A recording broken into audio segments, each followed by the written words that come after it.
D'ailleurs, on salue les gens qui regardent le best-of sur YouTube. Bonsoir à vous. Bienvenue, n'hésitez pas à passer sur Twitch aussi, c'est possible de regarder en direct. Donc on va commencer tout en douceur, comme d'habitude, petit échauffement avec du Ventirad.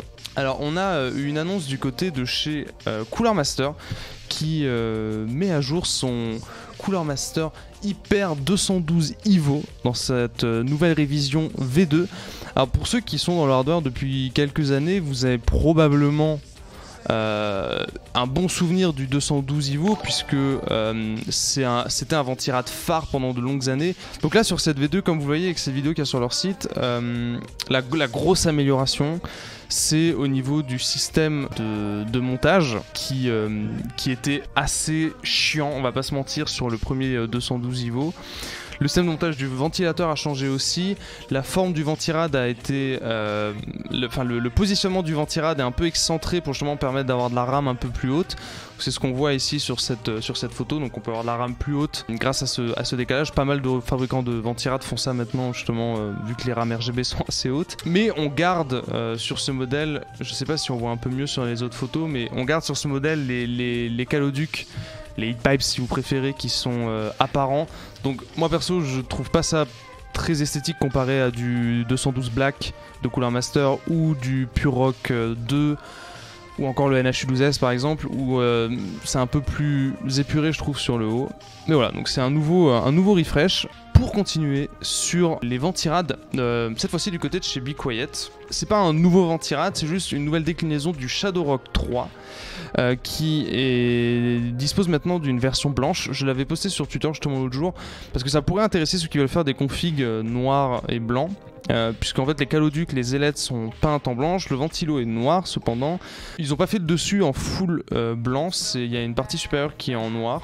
Si vous voulez un Ventirad totalement blanc, il y a Arctic avec le Freezer 34 qui existe en version full blanche où le ventilo est blanc aussi, mais c'est très difficile de l'avoir en dispo en France. Il y a aussi un petit peu de nouveauté du côté de chez Enermax. Alors Enermax en Ventirad, j'ai pas testé leur modèle récent donc je pourrais pas trop m'avancer sur ce que ça va potentiellement valoir. Mais il faudra quand même voir comment ça se positionne en termes de prix et en termes de performance sur ces nouveaux Ventirad là. Ça pourrait être une alternative plus abordable au Ventirad type Pure Rock 2, 212 Black et futur 212 Evo V2. Parce que là sur Overclocking.com on parle de 30 € en prix public pour la version un peu moins chère. Et justement on aurait aussi une version blanche. AMD, qu'est-ce qu'on a du côté de chez AMD? Il y a eu des leaks sur le Ryzen 5950X et 5900X, donc pas l'ensemble des Ryzen, mais on a quand même eu des leaks intéressants. Alors évidemment, comme d'habitude, quand il y a des leaks comme ça, surtout sur Geekbench 5 ou autre, c'est des leaks qui sont à prendre avec d'énormes pincettes. Parce que souvent c'est des choses qui sont trouvées sur des bases de benchmark. Là il me semble que c'était Toumapizak sur Twitter. Ça peut potentiellement être du fake.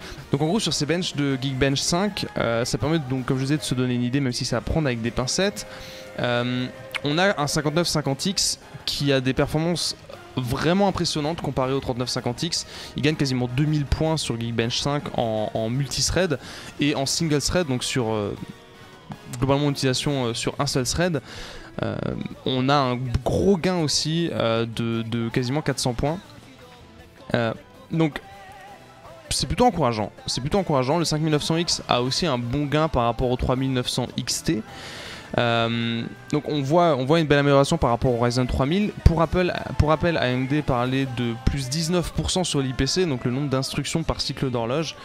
Donc théoriquement, si on suit ce que dit AMD, on devrait avoir à fréquence égale plus 19%. Évidemment en pratique c'est toujours un peu plus compliqué que ça.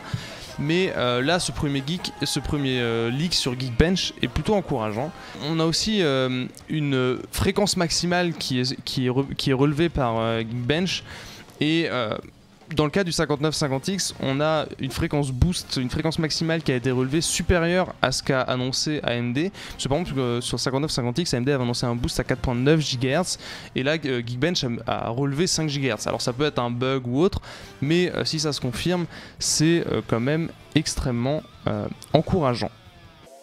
Alors pour contrebalancer ces potentielles bonnes nouvelles, il y aurait aussi de la nouvelle un peu plus relou avec ces Ryzen 5000 sur la partie laptop, sur la partie PC portable. Il pourrait de nouveau avoir une confusion extrêmement relou entre différentes architectures sur les mêmes séries. On a eu ça par exemple avec les Ryzen 3000 où il y a du Zen Plus et du Zen 2 en architecture.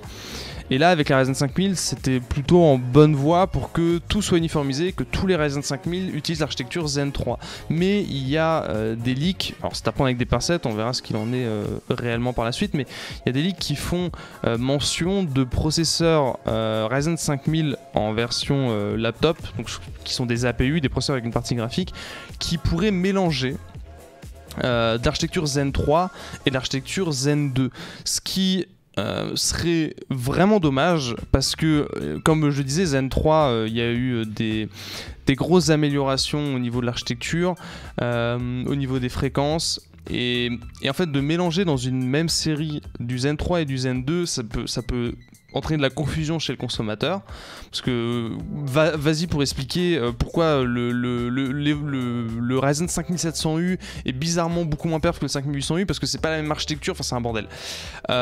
Donc là les leaks c'est à prendre avec des pincettes, mais on pourrait avoir un mélange Zen 2, Zen 3 en fonction du positionnement dans la gamme des processeurs. J'espère qu'AMD ne va pas faire ça, parce que ce serait un énorme foutoir. Mais ouais, je voulais parler un peu de carte mère du côté de Asus, parce qu'ils ont, comme l'a fait MSI et d'autres fabricants, parler un peu compatibilité, etc. sur les cartes mères déjà disponibles, mais ils vont, et c'est là où c'est intéressant aussi, sortir des nouvelles cartes mères avec les chipsets existants, donc B550, X570, mais dans des versions révisées, petite révision de cartes mères déjà existantes, qui par conséquent seront déjà compatibles avec les Ryzen 5000 d'usine, puisque elles seront livrées avec des BIOS déjà à jour.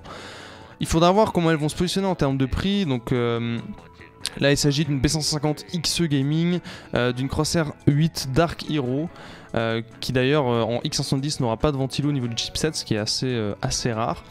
Il faudra voir comment ça va se positionner en termes de prix, mais ça pourrait être intéressant de voir comment elles vont être positionnées, et si ça peut être intéressant pour certaines configs assez haut de gamme, parce que c'est quand même des cartes mères assez chères, de conseiller ces cartes mères là pour être sûr d'avoir un BIOS à jour pour les Ryzen 5000, parce que celles-ci seront livrées avec des BIOS directement à jour. Comme l'a annoncé AMD, il faut au moins la GESA 1.0.8.0 pour avoir la compatibilité avec les Ryzen 5000. Et donc évidemment il y a beaucoup de cartes mères qui sont en stock chez les revendeurs et chez les grossistes qui ne sont pas à jour pour les Ryzen 5000. Donc le 5 novembre, vous pourrez, si vous achetez une carte mère neuve en B550 ou en X570, elle sera potentiellement pas à jour. Et ça peut être chiant, dans certains cas de figure ça peut être chiant. Mais voilà, là Asus ça va être une des premières solutions pour avoir une carte mère déjà à jour, à voir quand est-ce qu'elle sera dispo. Et moi là où je suis aussi curieux de voir, c'est si MSI va refaire des versions max comme il l'avait fait pour le B400, pour les cartes mères B450 qui pourraient être déjà à jour avec déjà à jour pour les Ryzen 5000. Donc ouais, sur les ligues de prix pour les Ryzen 5000, j'en ai déjà parlé tout à l'heure, je vous les remets si jamais vous voulez avoir une idée de ce qu'on pourrait éventuellement, c'est pas sûr du tout, c'est à prendre avec des pincettes, mais ce qu'on pourrait éventuellement avoir en prix sur les Ryzen 5000. Donc on serait quand même plus cher que les Ryzen 3000 à référence équivalente, mais c'est normal puisque les prix annoncés par AMD ont pris 50$ par rapport à la génération précédente, donc forcément ça se répercute sur le prix en euros. Mais il faudra voir plus tard, potentiellement début 2021, quand il y aura un Ryzen 5 5006 qui pourrait être plus agressif en termes de prix. On va s'intéresser un petit peu aux cartes graphiques maintenant, puisque bon, processeur c'est bien beau, il faut parler aussi un petit peu de cartes graphiques, puisque on est à J-7 des annonces des RX 6000 de la part d'AMD. Videocards a fait un petit récap de ce qu'on sait déjà sur les futurs RX 6000. Ce sont évidemment des leaks, comme d'habitude c'est à prendre avec des pincettes, mais au final on sait quand même pas mal de choses, et si ça se confirme, c'est quand même toujours des des specs théoriques, donc ça donne aucune idée des performances, mais on a quand même au final pas mal d'informations sur les fréquences, les unités de calcul, la mémoire vidéo, etc. On devrait avoir, dans un premier temps, trois modèles. La plus grosse serait la 6900 XT, qui serait le flagship, la carte la plus performante, qui pourra peut-être correspondre aux chiffres teasés par AMD lors des annonces des Ryzen 5000, où on voyait des performances au final assez proches d'une 3080. Donc peut-être que la 6900 XT pourrait correspondre à ça. Elle aurait donc 80 unités de calcul. Elle serait en exclu du côté de chez exclu en vente par AMD, donc pas de carte custom via des partenaires. Ce serait un petit peu, ça pourrait être donc ça l'équivalent d'une Founders Edition. Vendue exclusivement par AMD, potentiellement avec peu de stock, donc ça à prendre avec des pincettes, mais d'après les sources de vidéocards, il pourrait y avoir un stock assez limité. On aurait 16 Go de mémoire vidéo sur cette 6900 XT, donc ça pourrait être la carte qui vient titiller Nvidia sur le haut de gamme. Après on aurait la 6800 XT qui est une version un peu réduite avec moins d'unités de calcul, toujours 16 Go de mémoire vidéo, avec de la GDDR6. On n'a pas d'infos sur de la potentielle GDDR6X, mais on verra ce qu'il en est. Ensuite on aurait de la 6700 XT et 6700. Pardon, j'ai oublié la 6800 non XT d'ailleurs, qui serait une version un peu plus abordable avec quand même à nouveau moins d'unités de calcul. 16 Go de mémoire vidéo toujours, donc AMD contrairement à Nvidia semble pas trop semble plutôt généreux plutôt sur la mémoire vidéo, donc à voir si ça se confirme, mais même la RX 6800 qui pourrait être un peu plus abordable avec aussi des fréquences un peu plus faibles aurait quand même 16 Go de mémoire vidéo. Donc ces trois cartes là, comme je disais, devraient être annoncées dans une semaine, mais les leaks parlent aussi de RX 6700 XT et RX 6700 qui pourraient arriver, qui pourraient être aussi déjà teaser éventuellement aux prochaines annonces d'AMD, qui permettrait d'avoir du positionnement un peu plus agressif en termes de prix. Donc les RX 5700 habituellement sont placés dans les 400-500 euros. Si on pense à la 5700 XT par exemple, donc ça pourrait être sur un segment de prix un peu plus agressif avec toujours des très bonnes perfs. Donc là les leaks sont assez vagues sur ces cartes là, forcément, vu que ça pourrait être le lancement serait plus tardif potentiellement,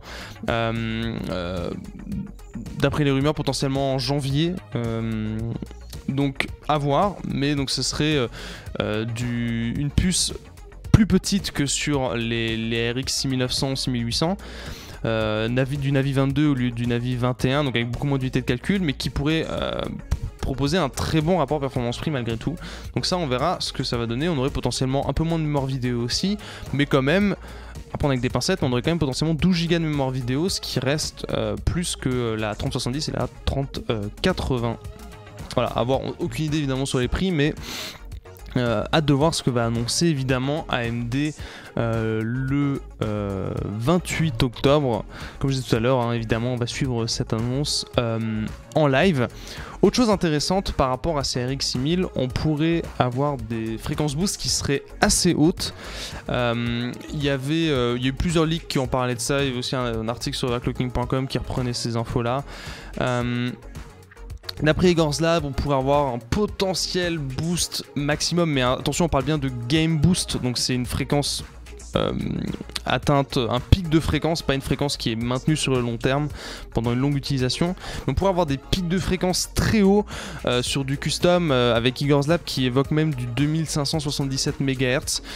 Il a trouvé cette fréquence là en utilisant un outil pour lire les datas qu'il y a dans un BIOS de carte graphique. Donc ça prend avec d'énormes pincettes, mais on pourrait avoir des fréquences boost assez élevées. Autre chose intéressante sur les cartes RX 6000, ça c'est une info qui a été dévoilée via un post de blog de Microsoft. concernant le décodage AV1. On parle bien de décodage, attention, on ne parle pas d'encodage, on parle de décodage avec le codec AV1. Donc AV1 via Microsoft, comme je disais, va bien être décodé de manière matérielle, donc avec une accélération matérielle par les RX 6000 d'AMD. Les RTX 30 sont déjà compatibles avec le décodage matériel AV1, mais là les RX 6000 le seront aussi, donc c'est très encourageant parce que comme je disais sur Twitter aussi lors des précédents lives, le codec AV1 permet d'avoir une excellente qualité d'image avec un débit vidéo extrêmement faible, donc c'est quelque chose qui est extrêmement, c'est un codec qui est extrêmement efficient, et le décodage c'est une première étape vers la démocratisation de ce codec. Bon, on a beaucoup parlé d'AMD, tout ça c'est bien beau, mais on va parler aussi un petit peu d'NVIDIA, comme je disais tout à l'heure. À commencer par, on en avait déjà pas mal parlé pendant les lives, création de config, les lives questions-réponses hardware, de potentiels RTX 3080 et 3070 avec 2 fois plus de mémoire vidéo. Donc il y avait pas mal de rumeurs qui allaient en ce sens, et j'en ai plusieurs fois parlé. On aurait pu avoir ces cartes là pour que Nvidia réplique en fait potentiellement à AMD, qui comme on l'a vu juste avant aura 16 Go de mémoire vidéo sur beaucoup de cartes. Mais c'est une rumeur, c'est à prendre avec comme d'habitude de grosses pincettes, mais il semblerait que Nvidia ait annulé ses RTX 3080 20 Go et sa RTX 3070 16 Go qui aurait pu arriver en décembre ou fin novembre après le lancement des RX 6000 par AMD. Donc on va voir si ça se confirme ou non.